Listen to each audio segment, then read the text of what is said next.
can't finish right now. Oh my God. How is he gonna do this to me just like this? I know he's fine, girl, but it's time to let him go. Igor, aka Justin, breaks up with Nikki through a text message 2 weeks after she returned from celebrating their engagement in Moldova. I even texted him back, like begging, like, let's try to make this work. Baby, please give me one last chance. I promise I will respect you. I'm sorry. Now Nikki's left to face the hard truth. But I don't think he was in love with me. And herself. And how can you make somebody feel so insecure when I've done everything for you? Well, maybe that's the problem. Let's get into it. Hey 90 Day Fans fam, it's Malicia. Before we get into this week's episode, on a personal note, I just want to say thank you to those of you who support and encourage me and advocate for me. My intention when creating these shows is always to give you the 90-day tea, of course, but to also be a friend to you and to encourage you. I feel like I would be wasting this platform if I didn't do that. So, all that to say, it is an honor that y'all rock with me and I rock with you too. Okay, before we get into Nikki, Sophie meets Rob at the altar in her white dress. Hi, babe. Hi. Meanwhile, Sophie's mom was trying her best to stay positive, but she couldn't help but roll her eyes during the ceremony. Sophie, when I asked you what you most love about Rob, you shared that you feel so taken care of and at peace when you're with him. Look at Claire. I rolled my eyes too, because taken care of, at peace. The producers must have been keeping all the good moments from us. Also, Anali finally showed up to the party. She arrived to her wedding ceremony after being 30 minutes late, hours after contemplating if she wanted to marry Clayton. And now, post-wedding, she is giving off a completely different energy. She seems like she actually likes Clayton. She's calling him her baby, her favorite person, and this is the most I've ever seen her touch him. Solo quiero que estés feliz, ¿ok? Sí, estoy feliz. A veces me sorprende si no tengo reacción. Solo, no sé, no esperé. Anali also finally builds the courage to tell her dad, who is back in Peru, about her relationship with Clayton. Yeah, her dad didn't know about him at all. She says she wanted to hide it because although she's 26 years old, he's extremely overprotective. And I thought it was an excuse at first, but come to find out, she was not lying. Estamos casados. No, hija, ¿cómo vas a decir esas cosas? No puede ser.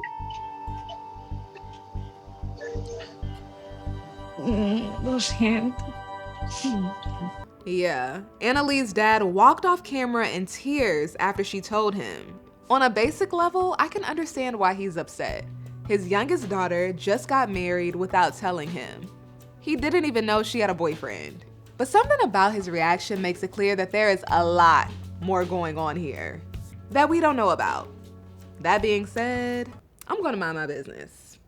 All right, let's check into the Heartbreak Hotel. This is a Heartbreak Hotel. This is. I am so beyond broken right now.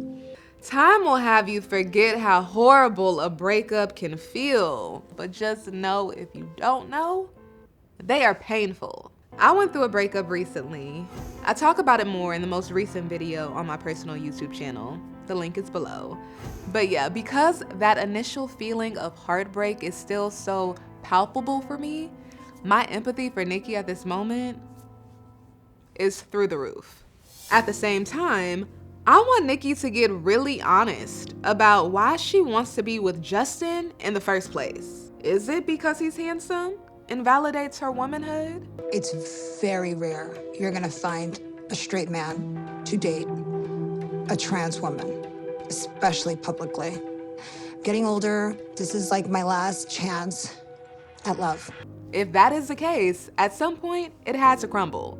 You can't base your self-esteem on someone else for too long before it does just that.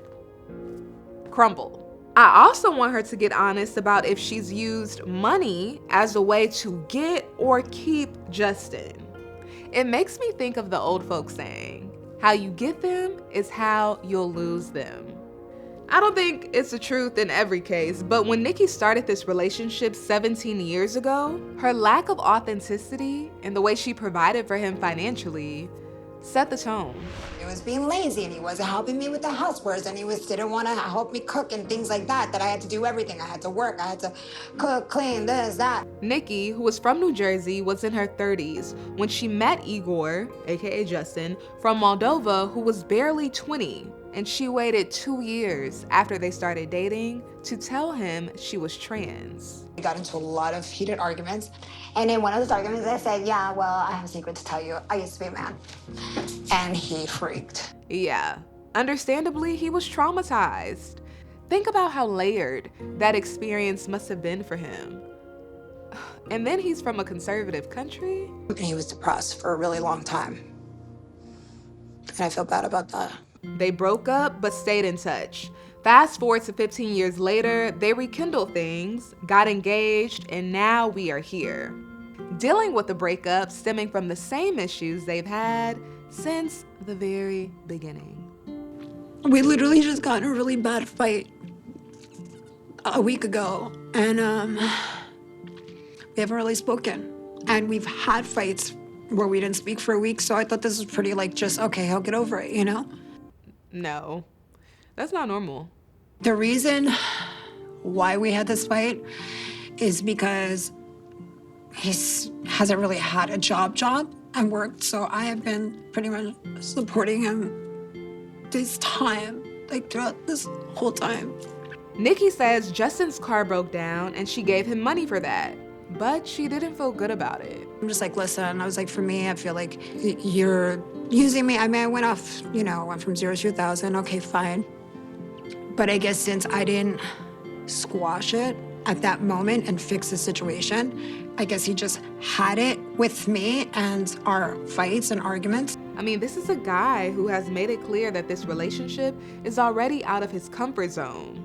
He's also said that he's not sexually attracted to Nikki. My heart feel in love with her, but my body don't feel the same. So, out of comfort zone, no physical attraction, and no peace? Relationship? No bueno. It was bound to end. In my opinion, it's actually a good thing. Now he can stop using her, and she can stop using him. I guess he just had it with me and our fights and arguments, and literally just said, hello, I want to discuss something very important with you. Nikki goes on to read Justin's breakup text, where he lets her know off top that this is something he wants her to take seriously. Given all the circumstances, I have to come to this sad conclusion that our relationship cannot continue. I compromise and I sacrifice my own interests, shocking my parents and everyone around me, including my status and my dignity. Cue the violin. These pictures are definitely giving grief. However, continuing in this manner is no longer possible for me. I realize that I need to take control of my life and rectify the situation. May you find a path to a worthy life filled with love and mutual attachment. Farewell, and I wish you all the best. Wow. Justin must have been working on his English, or he had a good translator, because that was well said. That's what you tell somebody after all the years invested, all money and heart and soul and time invested. Time that you chose to invest, although you saw the red flags. I get grieving the future you imagined for you two, but you also have to take responsibility for the part you played in your own heartbreak. Granted, he could have done better than breaking up with her through a text message. I am so beyond broken right now. Nikki says that she doesn't know how she's going to get over this. Yeah, time can be our best friend in those situations. What's making this even harder for Nikki is that Justin is ignoring her. I even texted him back, begging, let's try to make this work. Baby, please give me one last chance. I promise I will respect you. I'm sorry. I can't do this life without you. You have brought so much happiness in my life, and you're my everything. And I put 3 hearts, and he just ignored it. Oh, the 3 hearts. Did she think that would make a difference? And now he's not even giving me the option to talk to him in person. That hurts. Talk to him in person? She was going to spend more money on a trip back to Moldova to see that man after he said he doesn't want to be with her? No. Fast forward, Nikki's mom arrives at her house to check on her after noticing she's not doing well. We gotta get some light in here, Nicole. And we'll talk, okay, honey? No. Tell me what happened. And although Nikki hasn't called off Justin's K-1 visa yet, she's starting to accept some hard truths. Ever since him breaking up with me, and then I'm pleading, I'm trying, I'm begging, please, let's work this out. Everything possible, let's work harder on a relationship, And it's just like, acted like I never existed. Extinct. But I don't think he was in love with me. What I saw, Nicole, is that I can say things out of the heat of the moment, but when you make somebody feel like you're not even in love with them or not even attached to them, and it's like it made me feel like so insecure in our relationship. And how can you make somebody feel so insecure when I've done everything for you? The same way people can still feel insecure after they've done everything cosmetically to their body and face. And that is no shade to Nikki, but it's to paint the reality that some insecurities are truly only an inside job. There is an insightful article by Nima Made on Medium titled, "How Nikki's Relationship with Justin Recreates Her Narrative of Unworthiness." The author basically talks about how sometimes we are so addicted to feeling a certain way about ourselves that we subconsciously choose partners who reinforce those feelings. How can you make somebody feel so insecure when I've done everything for you? If you're a Dr. Joe Dispenza fan, this isn't a foreign concept to you. As a neuroscientist, he explains how our brains can become addicted to certain emotions because our body becomes conditioned to memorizing emotions that are associated with our core beliefs. Hence, Nikki possibly having a core belief that she is unworthy of love.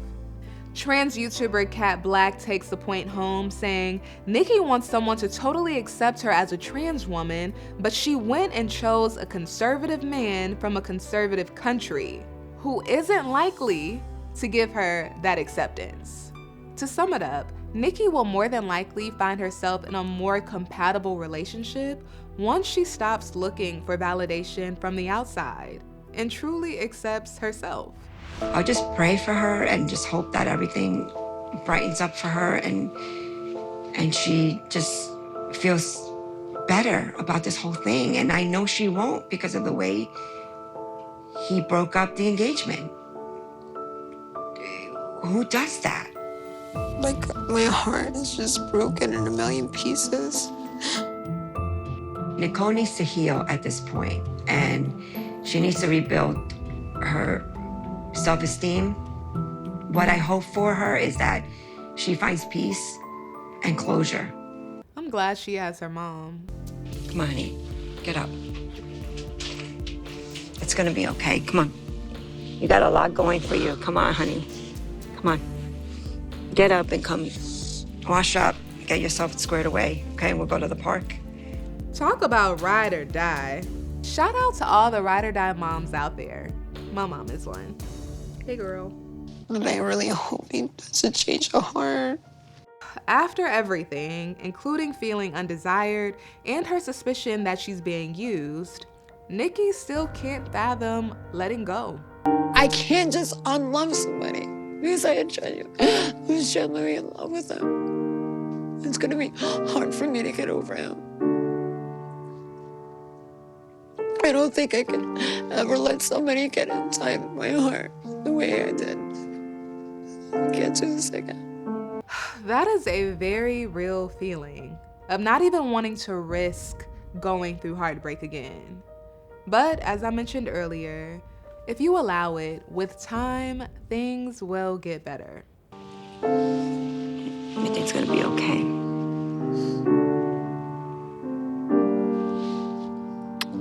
Hopefully Nikki will get to the point where she feels more empowered, and that feeling of empowerment outweighs her desire to have Justin back in her life. She's going to be more stress-free without him. I'll tell you that now.